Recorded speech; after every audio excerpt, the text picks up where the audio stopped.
In 3, 2. Hello, everyone. Welcome to another episode of Tales from the Wandering Scribe. I'm your host, Gabriel Garcia, otherwise known as the Scribe. Joining me today is a guest that I'm very excited to have on the show. I recently read her book on the podcast, if you know, Seasons of the Dragon. That was part of the Festival of Books from LA this year. My guest today is not only an author, but she's also the co-host of the Tipsy Nerd Book Club. This is her first time on the podcast, so let's give a warm round of applause to author Miss Natalie Wright. Natalie, thank you so much for joining us today. Sure, thanks for having me. You're welcome. You're welcome. So, to start off, tell us a little about yourself. How did you begin writing? Were you always a writer, or did that kind of come naturally? Well, I was a writer as a child. So I wrote my first story when I was 4 and wrote a lot. But then I thought, what would be cool if I actually made money in life? So I became a lawyer and did that for quite some time. And then I began writing again soon after I had my child. It was like it just created this creative energy in my life. So then I began writing and didn't stop. And then I started practicing law and devoted myself full time to this. So I've done some other things, but I would say I've probably been a writer of some sort my whole life. Awesome. Awesome. Now, what can you tell us, for those who may not have seen the YouTube review that I did of your book, Seasons of the Dragon, what can you tell us about Seasons of the Dragon, and ultimately, how did that story come about for you? Well, it's sort of convoluted, but I'll try to boil it down as best I can because Okay. Season of the Dragon is my 7th book, and I was in the middle of writing a young adult sci-fi series called Half. And I was on the road a lot and going on panels at Comic-Cons and different book events across the Western US and talking to a lot of readers. And I kept noticing that a lot of people liked dragon stories. So I started, and someone recommended The Wheel of Time by Robert Jordan. So I started reading that, and it really inspired. I had written a fantasy series first, and it sort of got me back into writing fantasy. And as I began developing it, I would talk to readers at Comic-Cons, and I'd say, what do you think about this? And I would throw out some concepts about my magic system, or I'd throw out concepts about dragons that I had, or I threw out concepts about the religions that I wanted to create. And I just sort of almost group sourced the ideas over a long period of time. So I actually had the first concept in 2016. Wow. And it took me that long I was writing the other series, you know what I'm saying? So it wasn't like I was writing this, but I was thinking about it, taking notes, drawing maps, and developing this world that I thought was going to be one book, but now it's going to be 5 major novels and 5 companions. So it's going to be 10 volumes. Jeez. As one does when one gets into writing fantasy. So, it's just, I had this idea of a girl that had 2 souls. One was not human and one was human. And the idea was that she was trying to hide the true nature of herself, right? Running from what was inside of her. And the initial concept was the idea that we are at our best when we're truly honoring the truth of who we are. And as long as we're hiding the truth of who we are, we're not going to be able to be as effective in life. This was the initial concept. And from that grew this whole world, really. Nice. That actually kind of reminds me of another book I actually read from the Festival of Books, The Last Luminian from author S.G. Blaze, which that was another fantastic story and another great female character-driven story. And ultimately, it's kind of like the same themes of being true to yourself and realizing that's when we're at our strongest, when we're true to ourselves, when we're honoring who we are. It may not be pretty, it may be ugly, but we have to confront it. And I had a blast reading this. This took me, no lie, 2 days to read. I spent an hour a day reading this. That's just training from master's books, reading big books all in like few nights. But it's a great story. The world building, the language, especially when the character, I don't want to spoil it too much for those who haven't read it, but when she reaches that part of the story where she knows more about who she is, oh, I just fell in love with that. I fell in love with the whole the concept of the two souls, the history behind it, the lore behind it. It's just simply fascinating, and it clearly shows in your writings that you have spent a long, long time really fine-tuning this, and ultimately it's probably one of the best true fantasy stories I've read this year. Thank you. You're Thank you. welcome. Yeah, there's a trend in fantasy where it almost is like, they're almost like romance, contemporary romance in a fantasy setting. Mm-hmm. And I would say this is more, I almost want to say like an old-fashioned fantasy, right? Yes. Hopefully, though, without some of the isms that old-fashioned fantasy has, like without the sexism and the racism. Right. I Right. mean, those sorts of things. That, like I like a lot of older fantasy, but a lot of people don't see themselves in it because it's set in a particular place and time where they weren't the main characters, being written about. So Right. this is definitely an attempt to modernize a genre that I love so much. The Tolkiens, the Robert Jordans, Right. some of the older things written pre-2000s. Yes. And to bring it up but it's going to have the richness of the lore. I mean, this is an entire planet that I've built that's not Earth, and I think every creature I've created is a new invention. It's not from medieval European, lore. It's not Right. Celtic. It's not Norse. It's completely new. And so for some people, I think it can be a little intimidating because they feel a little lost at first, because I'm Right. throwing a lot of new stuff at you. Mm-hmm. But I think if you just relax into it and try to, don't try to understand it all on the first page. Does that make Right. sense? Like, Yeah. if you had read Tolkien back in 1947, 1950, you wouldn't have understood it all on the first page. But now we do because it's part of our culture. So I think this is one you just have to relax into. You're I not going to get definitely it all agree. right away. But Yeah. I promise you, by about a third of the way through, you're gonna get it. Yeah, I 100% agree. And what I really love about this story is that it is very much like old school fantasy without the isms, because I think most modern fantasy nowadays, they're trying to like emulate, the success like Tolkien, maybe some like Conan the Barbarian stories or stuff like that. And there's nothing wrong with that, but I think we've accepted that, that's kind of like the mold of fantasy or even Wheel of Time, but we've never really tried to experiment, what else we can do with fantasy. So with that in mind, when you finished Season of the Dragon and got it published and distributed, what was the initial feedback like? What were the reviews like? And ultimately, were you kind of nervous of how the reception would be? Yes, I was nervous, partly because I haven't had a release since 2017. And Wow. when when you spend that long away from, a new book, having a new book out, it felt like I was starting all over again. And a lot has Right. changed in the world of publishing since then. So I was nervous. I also was nervous because, um, it's different. It's not,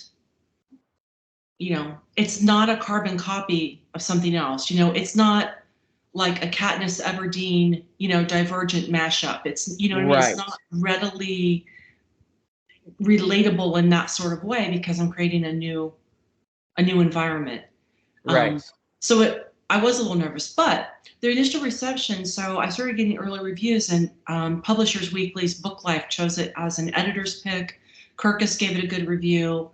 Midwest Book Review gave it a good review. You know, the reviews started to come in, and they were really, really good. Like, you know, beyond what I had expected or anticipated. So, and then pre-sales come in, but they're often like delayed. You know what I mean? So like you have no idea for a while, like the hardcover sales that are going on. And then when I got the first report of the hardcover sales, and I was like, I mean, more hardcovers in 2 weeks than I've ever sold ever, of any, like all my books combined. So like in 4 weeks to sell more books than you've ever sold for all your other 6 books. Right. I was like, oh shit. It's just like, wow, okay. There's an, you know, so some things are delayed. And so you're just tooling along, and you might feel like, oh, this isn't, no one's listening, no one's paying attention. And then suddenly it all started to kind of roll in. And then it felt almost a little overwhelming. You know what I mean? It was like, right. Oh crap, I've been basically like twiddling my thumbs playing video games every afternoon for like 5 years while I write this. Right. And now suddenly I have like a real job. I need to actually respond to all these things that are coming in. And booksellers like Barnes and Noble, who in the past never really carried any of my books. This one, really, yeah, this one, they contacted me and said, will you come in for book signings? And I was like, okay. Yes, absolutely. The answer always yes, but it's like, that was really weird, you know? I mean, great, but weird to have, because they had like gotten it through like NetGalley, you know, and like Reddit, and some of them really fell in love with it. And so they're like putting it like, you know, putting it out on the tables in the front, putting it on the shelf. So thank you to booksellers across, you know, the United States that have taken it under their wing and, you know, are putting it out there. That's huge. That I can't imagine what that feeling is like. And for me, being a newly published author, that's something that is a goal of mine as well, to be signing in a bookstore. It doesn't matter if it's Barnes and Noble or even like an indie bookstore. That's a big accomplishment that I want to achieve. And I definitely think that takes like a lot of time and stuff, as you said. You know, when the book was initially starting out, not a lot of traffic, but then this huge, big, wonderful explosion came about. It's like, oh, people like actually enjoy this. And kind of like a tangent question to this, or maybe like a follow-up, why do you think people like Season of the Dragon? Do you think it's because it's not a carbon copy or like an homage to like a particular book or particular genre of fantasy? The feedback that I've gotten, so for example, my email list, these are people who, some of them have followed me for 10 years, you know, and followed my writing, or they've been waiting for this book. Some of them told me that, again, they felt it was like this old-fashioned fantasy that they have been longing for, but has been missing. Where it's the very in-depth world building, where you get the lore, where you can really envision yourself in this world. You know, there's a religion, there are multiple religions and multiple cultures, and you know that it's very full and rich. And so I think some people are responding to that. I think some people are responding to, you know, they like dragons. A lot of people like anything with dragons, they're interested. And again, I'm trying to bring something new to the dragon lore. You know, it's like a little bit of Dragon Riders of Pern and a little bit of this and a little bit of that, but it's not wholly like anything else. And I don't want to give too much away, but you don't get as much dragon as you might be hoping for in book one. There's Vagrin. He's an antagonist, a fire dragon. You see a lot of him. A companion novella is coming out this November that is going to include an origin story in a way for Vagrin. So you're going to get a little bit more of the lore of why he is under the control of these Rajani, these dragon renders who are controlling him. how that happened. But in books 2, 3, 4, and 5, you will get much more of the dragons, and they have an entire culture. And so, I think some people are responding to that, like, hey, I can get involved in a series here. I can really, get involved in a deep lore.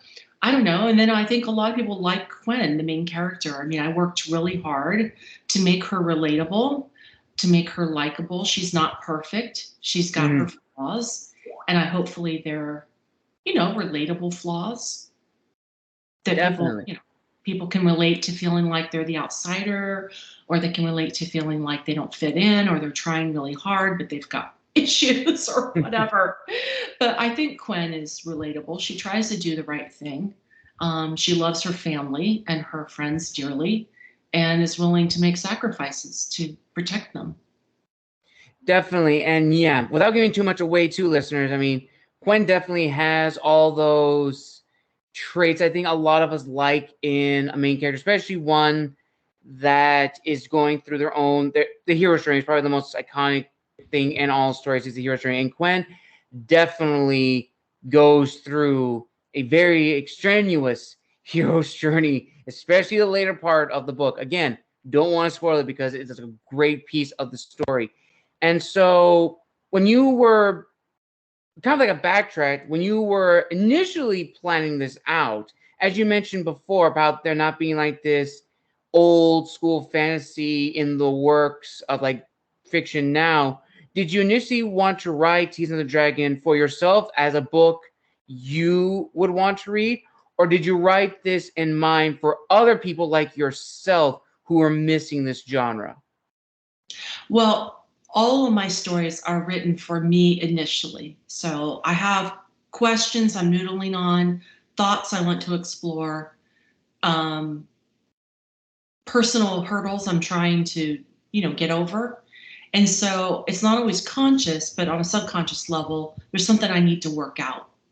There's something a question I need to answer. And so the writing really initially is for me. I need to get to the end of this arc. I need to see what happens. But as I refine it, and definitely in the refinements process, I'm thinking of actual specific people. I have readers that I've met at events that I've talked with the story about, that we talked about wanting this or that in it. For example, there are a lot of women who love fantasy that aren't into romancy, contemporary female fiction. They like Tolkien, they like Robert Jordan, they like Brandon Sanderson, but they would like to have a little bit more female-written, female-centered stories. Right. So I keep them in mind. I'm thinking, like these conversations that we had and what they liked and what really, they enjoyed. And so that's part of the refinement process for me, is keeping some literal readers that I've met in my mind and thinking, what would make her really, like, what would trip her trigger? What has she told me? Right. Yeah.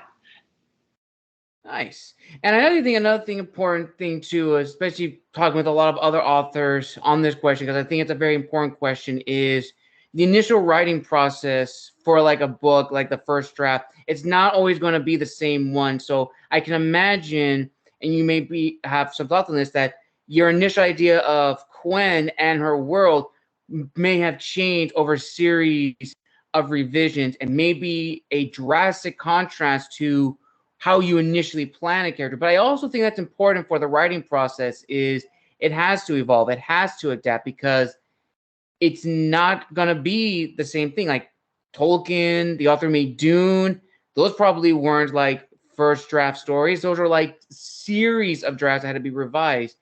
And I think that's definitely important too. Wouldn't you agree? For especially like for any kind of character? Yeah, definitely. Although there's a lot of world building in Season of the Dragon, I think the story itself is a character-driven story. It's Gwen's story. And in some respects, it's a prequel.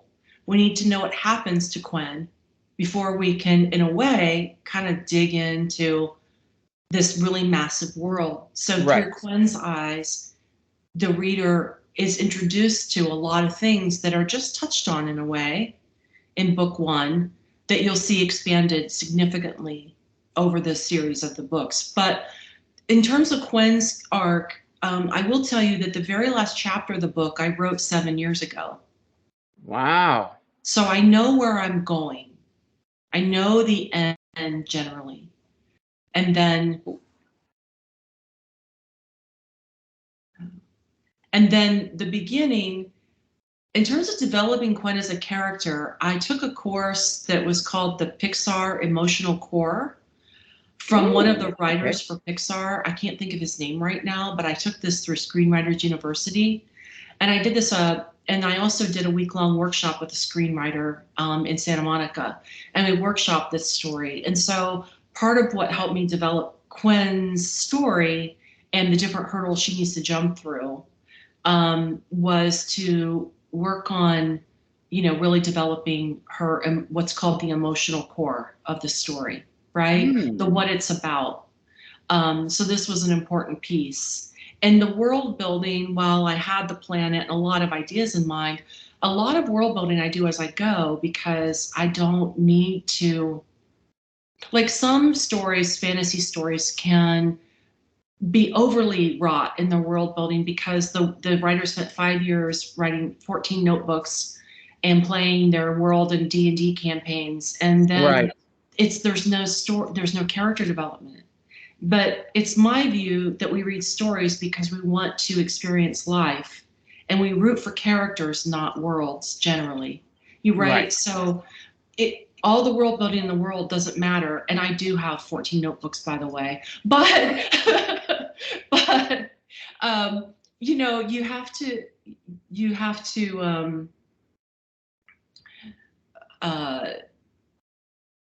you have to create a character that people care about and tell their story. I 100% agree.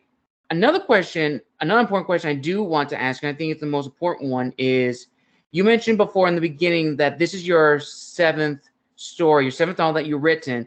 And based on your Instagram, that's probably been the one that's been the most well-known, most publicized, most advertised story. And you said also before written a book since 2016, 2017. So my question is, when you were initially writing the idea for Season of the Dragon and developing the story, what pushed you to say, you know what, I'm going to make this story. I'm going to write this story. What is your why?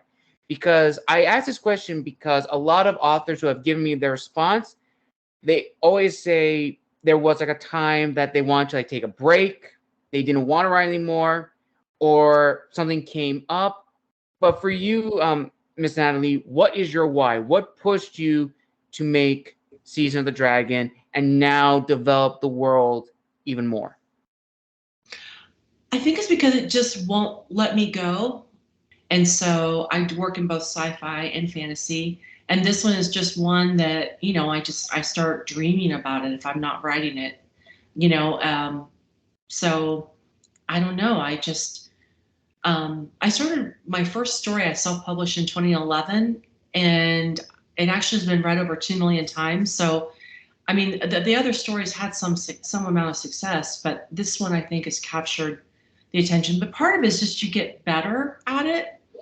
And I think then they become more readable. You know what you're doing, you know how to put it together in a way that meets reader expectations better than earlier works.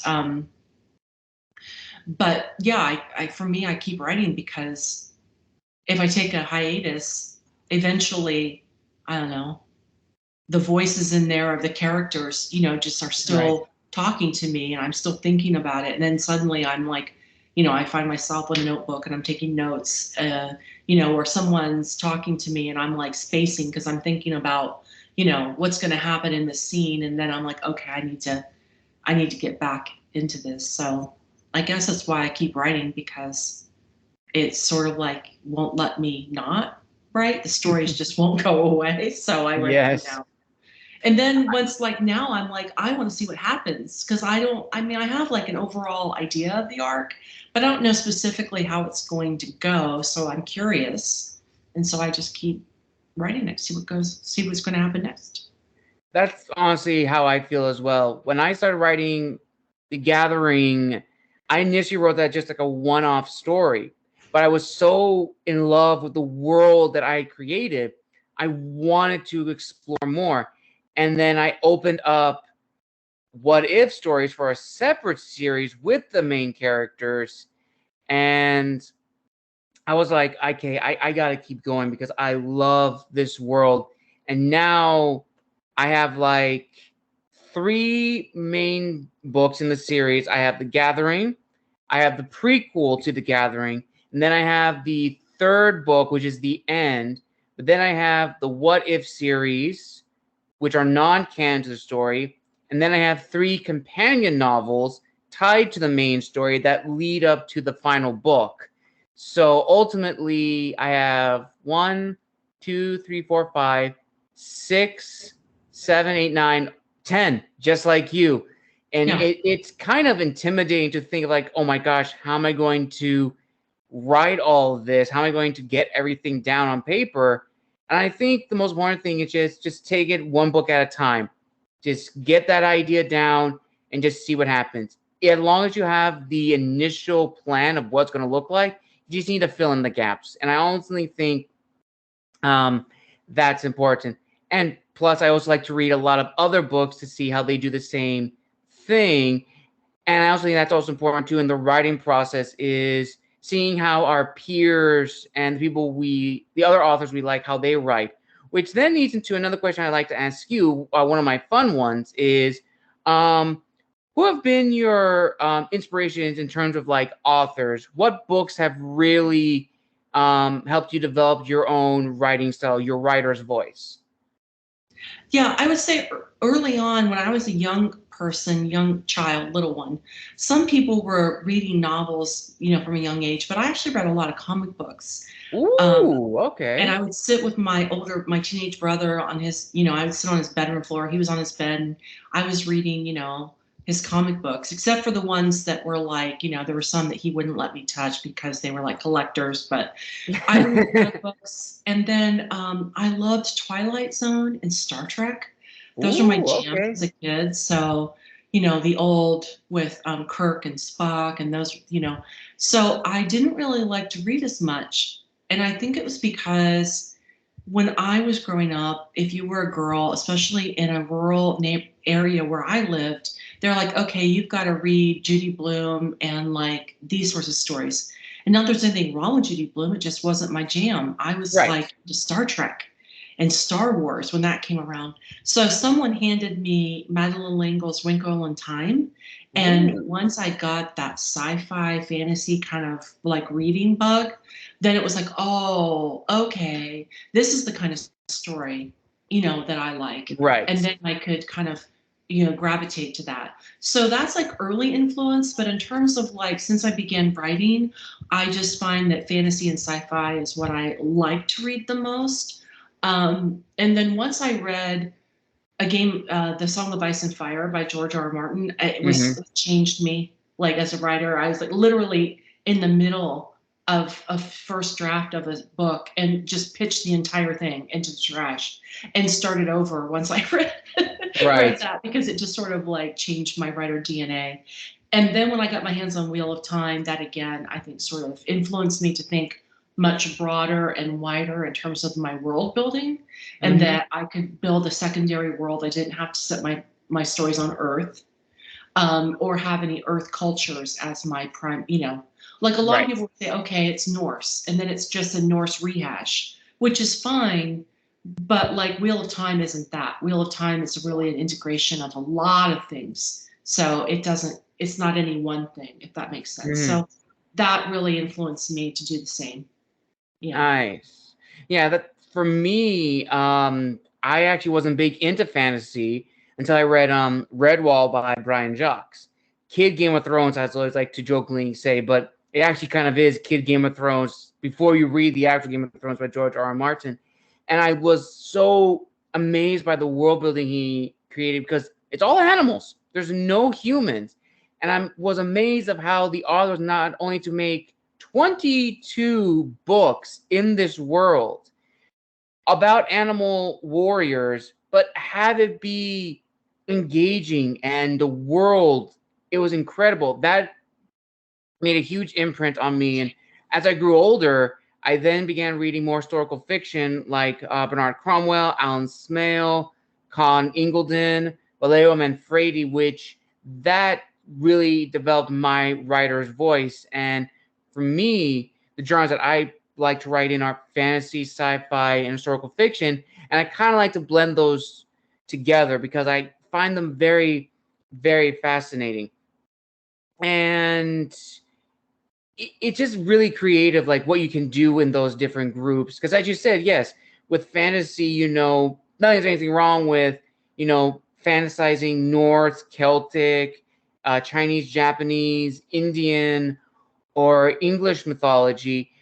But it's really something unique when you're able to combine all of those together into one other culture, which in Season of the Dragon, it's incredible because I did not get like a sense of like, oh, this is like Norse, this is like Japanese, this is like anything. Again, there's anything wrong with fantasy authors doing that, but it's a really interesting thing when you can truly make something original. And I can't stop praising it enough in Season of the Dragon because it is probably one of the most original fantasy books I have read this year.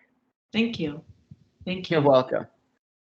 And now we're actually leading into the more, what I like to call the writer author, the more business side of the interview, because I definitely think it is important. So for you, Natalie, when you decided to begin your writer's journey at the very beginning, when did you make the transition where instead of writing as a hobby to writing as a professional? Because an author that I learned this from, her name's P.L. Riven, shout out to her. She said that that's probably the most important thing for a writer who wants to pursue this as a career is shifting that mentality. So for you, Natalie, when did that shift come about in your writer's journey?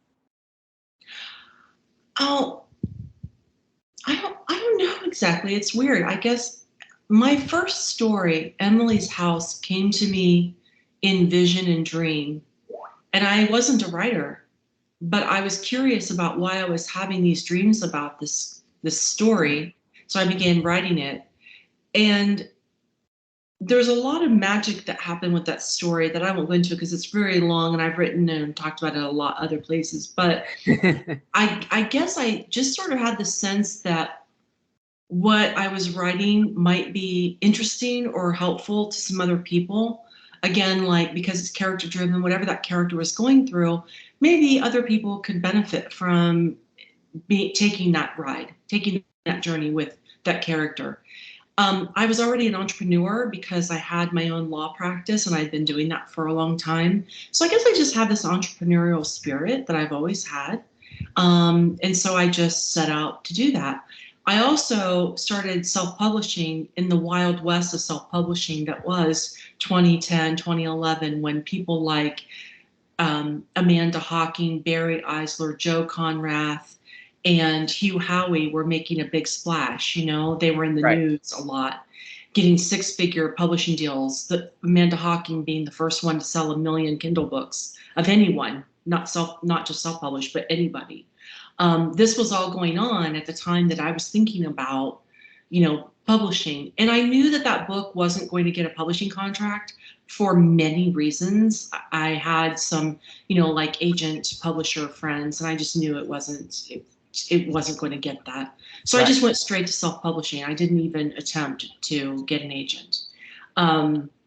And so I don't know, it's kind of I think I'm giving you a convoluted answer to a very long publishing story. Okay. I think I just felt like I went to some professional conferences, and what I heard a lot was agents and editors essentially, and this was back in 2010, so it's only gotten worse.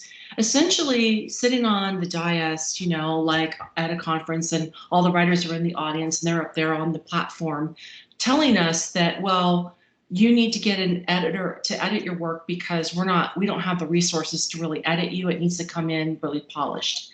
And we don't have the marketing departments anymore especially for new writers. So you need to market everything. And as a lawyer, I was like, the contracts, who would sign these? These are terrible contracts for writers. And if you do all the work, why are they taking 90%? Right. Plus, your agent takes their, what, 10%, 12%? Mm-hmm. So why not just do it yourself? And especially at this time when you saw the news of Hugh Howey and, all of that going on, for me, I just felt like, why would I do that? And at Right. this point, I've already established the audience. So it's like, I just keep publishing myself. I actually had an agent and fired my agent because I was like, you know what? With what's going on in publishing, with all these writers on strike, the editors are on strike, the agents, everyone's in fights with each other. I was like, I'm too old for this shit. I just want to write what I want to write. I want to, and it's for the people who it's for. You know what I'm saying? It's not Right. for everyone, but it's for the people who it's for. So I'm just going to take command of my own destiny. And I love it. I get to talk directly to my readers, through my email and through my Instagram and my threads or whatever we're doing today. Right. And I go out to events and I get invited to do things. And over time, I think, you are professional, whether you're self-published or you're traditionally published. If you're professional about it, you hire good editors, some of them who used to work at big houses and were let go in various rifts that happened over the years, right? Mm-hmm. Or the golden parachutes that they gave. So you hire great people and you work with good people and you put out a good product. And I think people have no idea that it's self-published because I think I'm putting out a product that is every bit as good as traditionally published. Right. And I hope just so anyway. I think that people yeah. can't tell. I couldn't tell. Hey, this is the first time I figured. I think you told this to me when at the Festival of Books, but I was so in awe of just the cover because it's so amazing. But I did not know it was self-published. I had a feeling it may have been, but I wasn't 100% sure. But yeah, self-publishing is becoming the new thing now for new authors. But I definitely think it is important to discuss. While there are benefits to self-publishing, there's a lot of cons to self-publishing. And for listeners who have been listening to my interviews on this topic with my other guests, self-publishing is all on you. You're making the marketing, you're making the funds to buy so many copies of books to go to either bookstores, book festivals. That's all on you. That's a lot of money. It takes a lot of time. You have to plan out, okay, what am I posting on this day? What am I saying on this day? It's a lot. That's all on you. And if you don't have a good strategy, you're not going to do very well. It's going to be very intimidating. And I'm still working through that myself. I'm still finding ways to self-publish, trying to find new ways as well. And good friends of mine have pointed out sites and other things to publish a book. BookBrush is a good site I've now found helpful to make advertising. Another thing also for self-publishing is making the cover art. You also have to find someone that's going to make that. Now, there are those that will cost an arm and a leg, but then there are those that you really have to find that will give you high-quality book covers for a fraction of the price. And if you can do it, then you'll be able to sell. And I also think an important thing, and I think, Natalie, maybe you can provide some insight into this, is one of my friends who not only is a self-published author herself, but has established her own publishing house. She says the most daunting thing for self-publishers is writing for a current trends. And she has stated from her own experience that writing for the current trend is not the best way for two reasons. Number one, it's not going to be your best work because you're just feeling for a trend. And number two, even if you finish that book, there's no way that's going to be relevant for that current trend. It's a trend. It's going to fade away. What you have to do if you want to write for the current trends in book world, you have to think of the trends 2 or 3 years ahead. And you don't even know what that's going to be about. So Would you kind of agree on that, Natalie? Though that those kind of like things for the self-publisher or person who wants to go into self-publishing?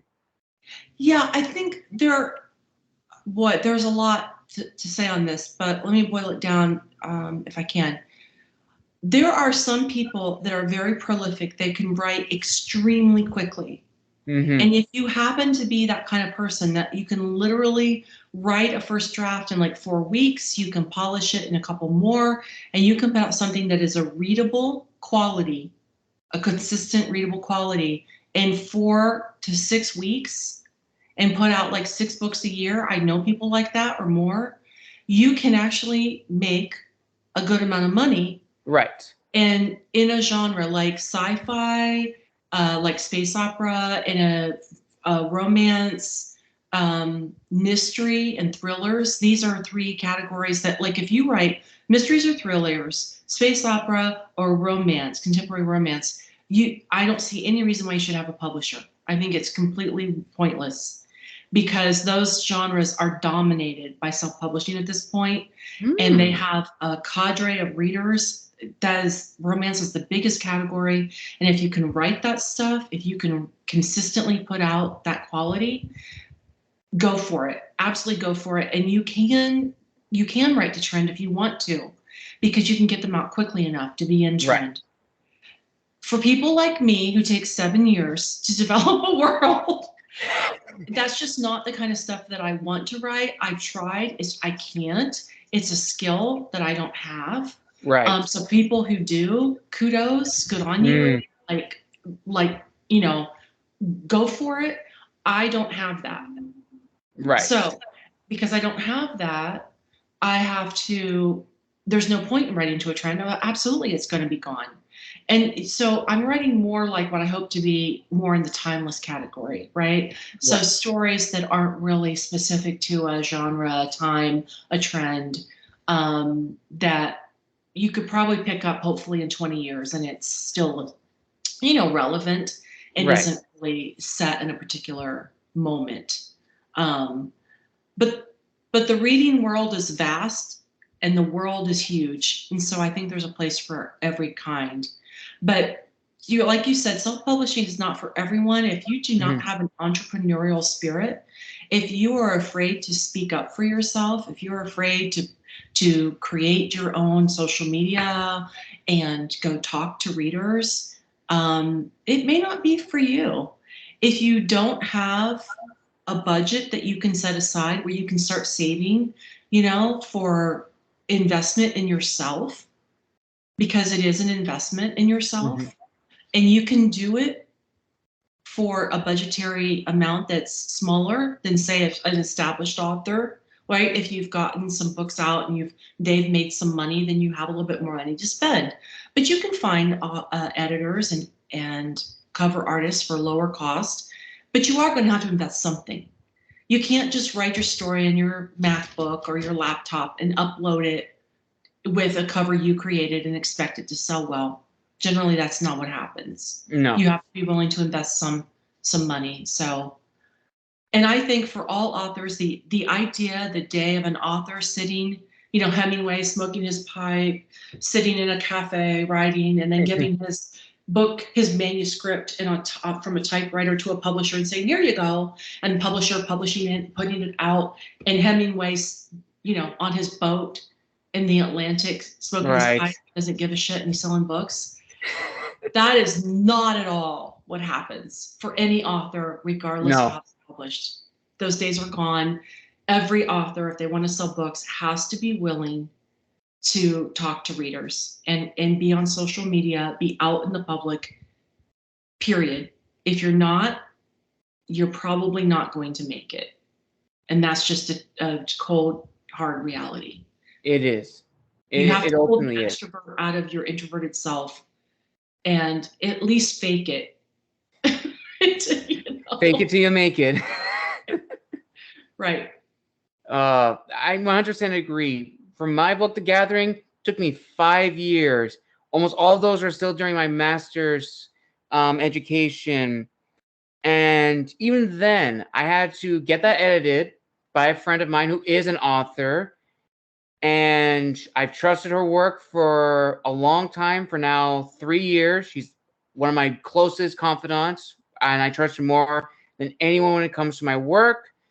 And yeah, I have to agree. You do have to set aside money to invest in yourself because it is an investment. You are your own business. You have to put money into yourself. But as you said, if you don't have that entrepreneurial drive, that writer business side, then maybe it's not for you. Maybe you just like to write as a hobby, but you don't have that fine tuning yet. And ultimately, that leads into another question, which is kind of like a two-parter, which I'm going to combine into a two-parter, is for what books would you say, maybe you've already answered this before, maybe you can answer with other books, what books would you say like push you to be a better author? Because from people I've asked this question to, they always say the books that push them to be better authors are not always the same books that inspired them to write in the beginning. And then my second one is, who have been your biggest supporters on your writer's journey? Well, I would say one of the books that really pushed me to broaden like my skill is N.K. Jemisin's Broken Earth trilogy. Like, she is the best writer in fantasy today, I think, pretty much without a doubt.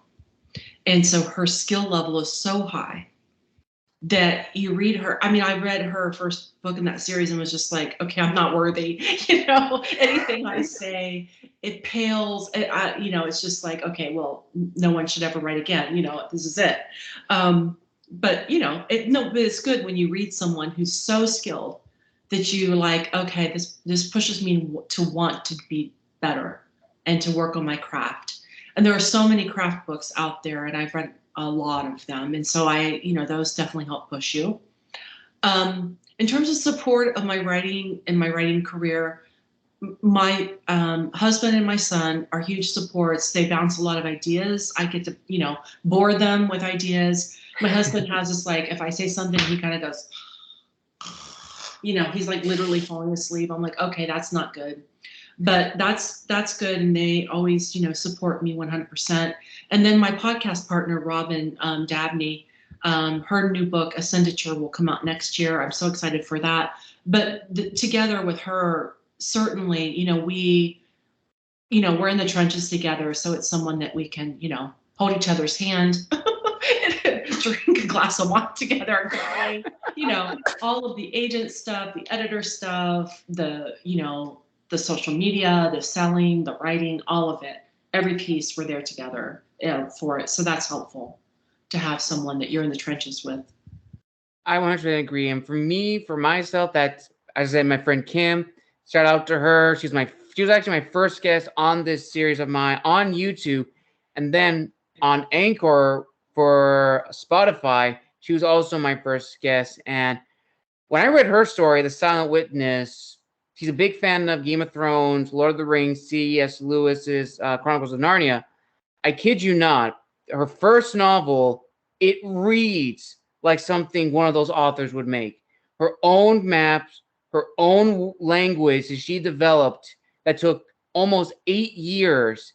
And I have both copies, the original draft and the second draft, and it's just so incredible. And I can always bounce ideas off of her. And it's always important when you have people that enjoy the same things as you do, because if they get enjoyment from what you're telling them, then you're going to feel happy. Because if you tell someone your idea and they may not like it, granted, everyone has their own preference when it comes to their story, but in terms of just an idea or concept, if they're not interested in it, then maybe you may need to go back to the drawing board and really fine tune it, the story idea. And ultimately, of all the questions we talked about, we're now reaching the final end, the last few questions.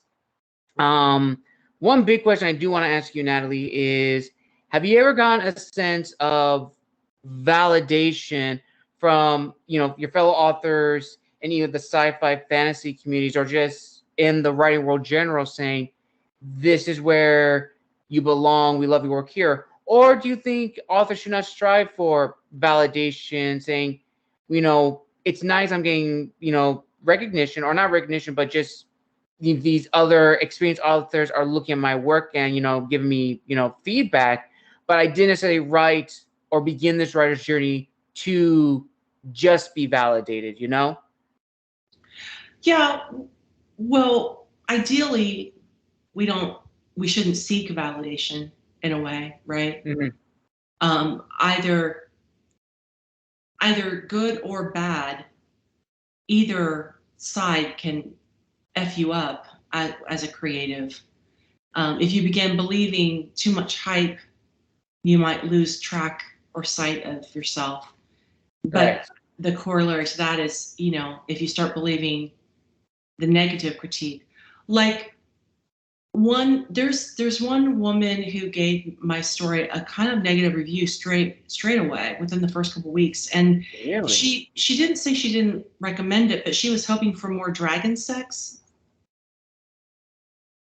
Okay. And I was like, all right, well, I know I don't even think in any of the promo for this there's any mention of romance. No. I mean, there is a romance subplot. It's an exceedingly slow burn situation. It will take 5 books to resolve. However, it's not like this is really billed as, sexy Dragon erotica. Yeah. So, that's the kind of critique that you can go, that's just not even valid, because this person had an expectation that it wasn't like any of the ad copy suggested that. She brought that expectation to it herself for God knows what reason. Right. But the point is, you can't allow too much of external stuff to either, blow too much smoke up your ass, or to get you down too much, because you're going to have people that just don't like it. And it's okay that they don't, it's just not their cup of tea. Right. I mean, if you thought you were going to get sexy, hot dragon sex, whatever that is, and you didn't, because that's not this story, okay, like, all right, that's not what you expected. Right. It's not for everybody. So I don't know, but with this particular story, I feel like I got a lot more validation from, like, professional organizations and professional people that I've gotten for other stories. And I'm not going to lie, that feels like better than a sharp stick in the eye. You know what I'm saying? I mean, that's right. Like, I worked extremely hard on this book. I mean, multiple drafts. At one point it was 160,000 words. I threw out 90,000. I wrote it up to 140,000, threw out 60,000. I mean, this is probably 400,000 words were written to get to a kind of clean 113,000, down to a more pristine 113,000. So to have people recognize and see the amount of work that I put in, and to go, yeah, this is good, that surely feels nice. It feels better than having those people go, yeah. Right.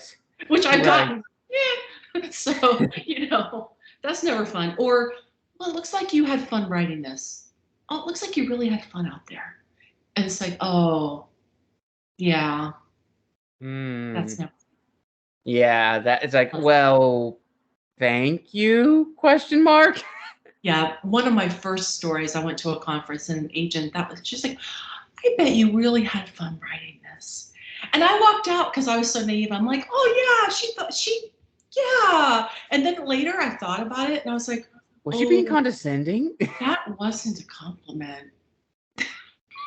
Right. It is important, and feedback is important, especially, from those who may not like the story, but if they can give you like honest, good feedback of what you can improve upon, it is, I think, more important than positive feedback, because people will say what they like, and sometimes people give you positive feedback will just say, oh, the story was good. It's like, what else? I need more than just a one-word sentence. Sometimes the constructive criticisms are, I think, the best. And that then leads us probably to one of the last final questions before we end the interview.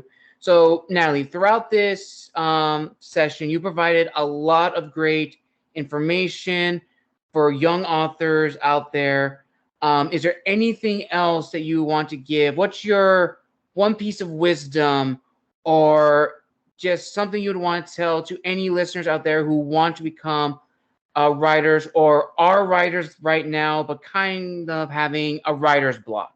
What would you want to tell them? Well, I think one thing is don't follow wisdom too much. Like, some people hear something from like a famous author like Stephen King or Robert Patterson, and then they take it to heart and they think they've got to do that. Like, you've got to write every day. Well, you know what? Maybe you don't. Like, I don't write every day. Or I've got to do this or that. So find your own groove. But the thing is, a book only gets written by putting your ass in the chair and writing it. Right. I mean, nobody, except for maybe Robert Patterson, Stephen King, who might have stables of people writing books but for the most part, most writers, like, you actually have to write it. And that comes from sitting in the chair and writing it. Number two, once you've written it, put it away. Especially if you're brand new, this is your first book, second book, third book, just write it and move on. No one wants to hear that. Everyone ignores it. It's advice I got and I ignored, and I was wrong to ignore it. Don't ignore that advice. That's one piece, take it. Because it is not as good as you think it is. You had fun writing it. You got a lot of information down. Put it aside, move on, write the next one, and write the next one. Now, come back to that one. Is it still a good idea? Do you still like it? Do you still think it's worth telling? If you do, probably if you've written 3 or 4, you're going to go back to your first one and think, oh my, what was I thinking? And you're going to rewrite it and you're going to make it better. Don't write it and then hit upload on Kindle. Please don't do that. Because if people only get one chance, you may only have one chance with each reader for them to get to know you through that book. Which one do you want to get them to know you for? Do you follow what I'm saying? Right. So, like, right now, if people pick up Season the Dragon, it's the first time they read me, please, thank you. Don't go read my other ones first. Please read this one. If you like this one, you might think it's interesting to go read some of the others to see the growth of me as an author, but it is night and day, right? Because you learn, you develop, and you grow. And then read. The only way you learn how to write is to write and to read. Read and write. Right? Read, write. And when you read, don't just read like for fun, because that's great, but you've got to read and like actually think about what you're reading. And if you have someone to talk to about it, because like my growth and my writing over the past 5 years since I published, talking to Robin on my podcast, because we read great sci-fi and fantasy, and then we talk about it and analyze it, that has helped me grow as a writer so much, I can't even tell you. So I was writing short stories, but you know what I'm saying? Like, really analyzing what you're reading and thinking about what you're reading and thinking about why it's good and why you don't like it, what works, what doesn't work.